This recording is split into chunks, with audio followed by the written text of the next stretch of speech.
Et on va évoquer ces bombardements atomiques et surtout la lutte contre la prolifération nucléaire avec notre invité. C'est vous, Patrice Bouvray, bonjour.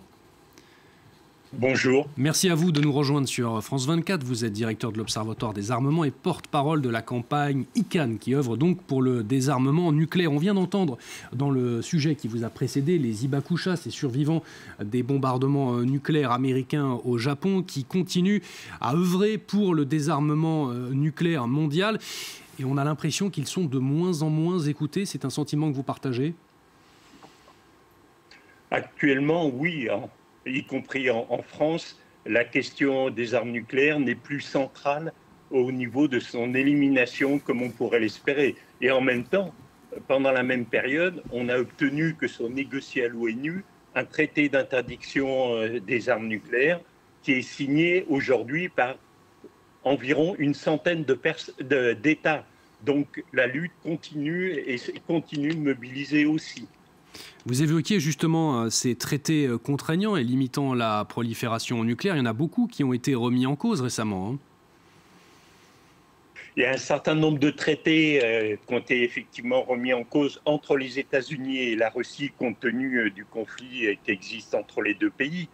Mais il faut voir aussi quand même que le traité de non-prolifération qui encadre la prolifération nucléaire reste toujours un traité central au niveau international et que même un pays comme l'Iran qui s'est posé la question ne s'en est pas retiré de ce traité. Au contraire, et continue à valoriser, à mettre en avant ce traité comme moyen de limiter la prolifération des armes nucléaires. Alors on imagine justement que l'affaiblissement du nucléaire iranien, vous l'évoquiez à l'instant avec ces frappes américaines, c'est une bonne nouvelle, on imagine ?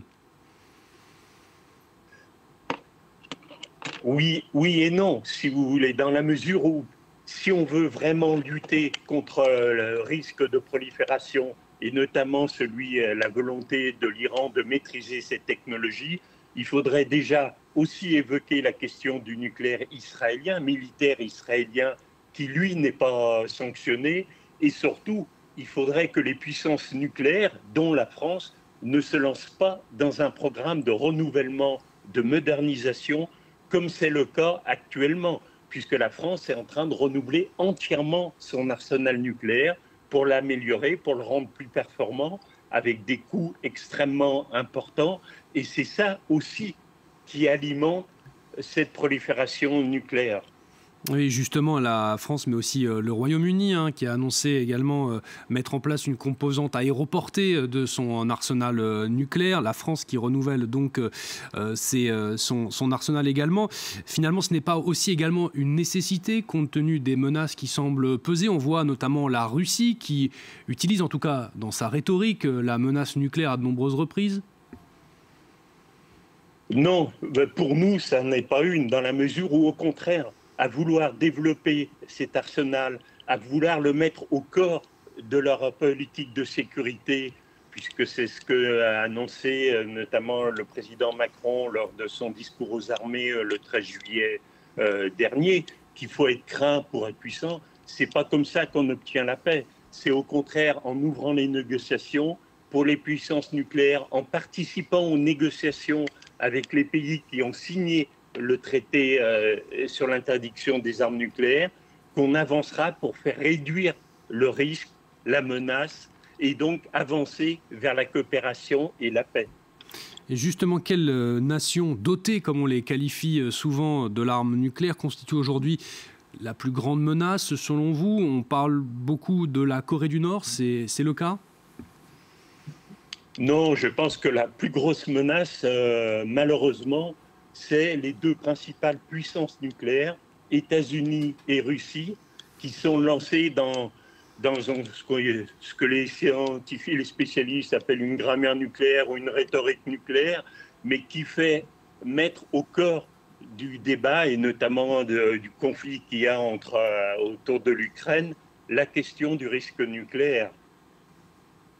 Et est-ce que selon vous, vous avez l'impression qu'on a perdu la réalité de ce qu'est la menace nucléaire, de ce que représentent les armes nucléaires? C'est d'ailleurs un message qui est répété par les survivants des bombardements atomiques japonais, l'horreur de l'arme atomique.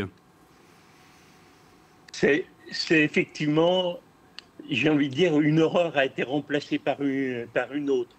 L'horreur de l'arme nucléaire qui a été présente au cœur de toutes les mobilisations citoyennes au lendemain de l'utilisation à Hiroshima et Nagasaki a été remplacée après la fin de la guerre froide, notamment à partir donc du début des années 2000, par la question climatique, par la question du réchauffement, par la question du dérèglement climatique. Et elle est devenue, l'horreur nucléaire, en second plan dans les mobilisations. Pour autant, elle reste au cœur du sujet, puisque c'est une menace sur laquelle on peut agir immédiatement. Il n'y a que 9 pays, même si c'est des pays puissants, qui possèdent l'arme nucléaire, et ils sont en capacité, s'ils en ont la volonté politique, de se réunir autour d'une table pour mettre en place un véritable plan de désarmement nucléaire, comme ils s'y sont engagés à travers le traité de non-prolifération dans les années 1970. Alors les défenseurs de la dissuasion nucléaire, justement, eux, mettent en avant le fait que c'est une dissuasion, justement, que c'est une arme de non-emploi et que la réalité de cette menace suffit à se prémunir d'une frappe. C'est un sentiment que vous ne partagez pas, j'imagine. Non, forcément, puisqu'on l'a bien vu, sur un certain nombre de pays qui sont puissances nucléaires, ça ne les a pas empêchés de mener des guerres. On pense à l'Inde et le Pakistan, bien évidemment, à ce qui s'est passé entre l'Iran et l'Israël, et surtout ce qui se passe au niveau de la Russie. Au contraire, la Russie a utilisé son arsenal nucléaire en mettant en avant cette menace pour donner un signal aux autres puissances. Ne venez pas trop intervenir dans mes actions que je mène, dans la guerre que je mène en Ukraine, de façon...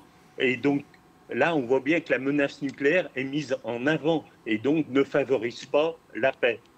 Et on parle justement beaucoup des armes nucléaires, donc des missiles, des bombes développées par les armées, mais il y a aussi souvent une autre menace qui est moins évoquée, celle d'une bombe sale, d'une sorte de petite bombe nucléaire. C'est aussi une menace qui est présente selon vous ? C'est une menace qui est présente, mais qui est extrêmement quand même contrôlée par les puissances nucléaires, qui exercent en quelque sorte une centralité sur cette arme-là, un contrôle extrêmement important. Il n'est pas facile, il n'est pas simple de récupérer des matières nucléaires pour les mettre, des matières radioactives, pour les mettre dans une bombe conventionnelle et pour pouvoir l'envoyer. C'est un secteur qui est, heureusement, vu compte tenu des dangers, qui est extrêmement contrôlé par quelques puissances et principalement par les principaux membres permanents du Conseil de sécurité.